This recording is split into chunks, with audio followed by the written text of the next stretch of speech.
She's incredibly honest in this essay, but I think the essay is missing something. What do you think the essay is missing?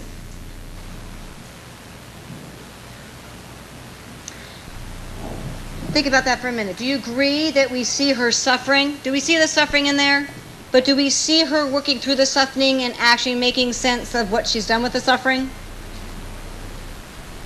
So if you're going to write about a hardship, and a lot of us have had hardships, or if you're going to write about a setback, or if you're going to write anything in your life, if you don't talk about who you are now, I don't know why. They want to know how she's become a strong tree. Does that make sense?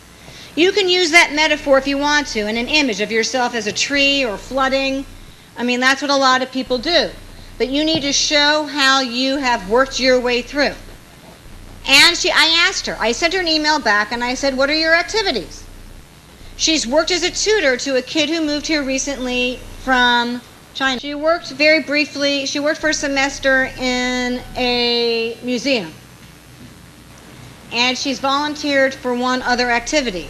I asked her to think for one of those activities, how would that reveal how she has begun to change her life and turn it around? Does that make sense? Does anybody have any other advice or anything else that you'd want to know? So you need to help the reader understand who you are. Does that make sense?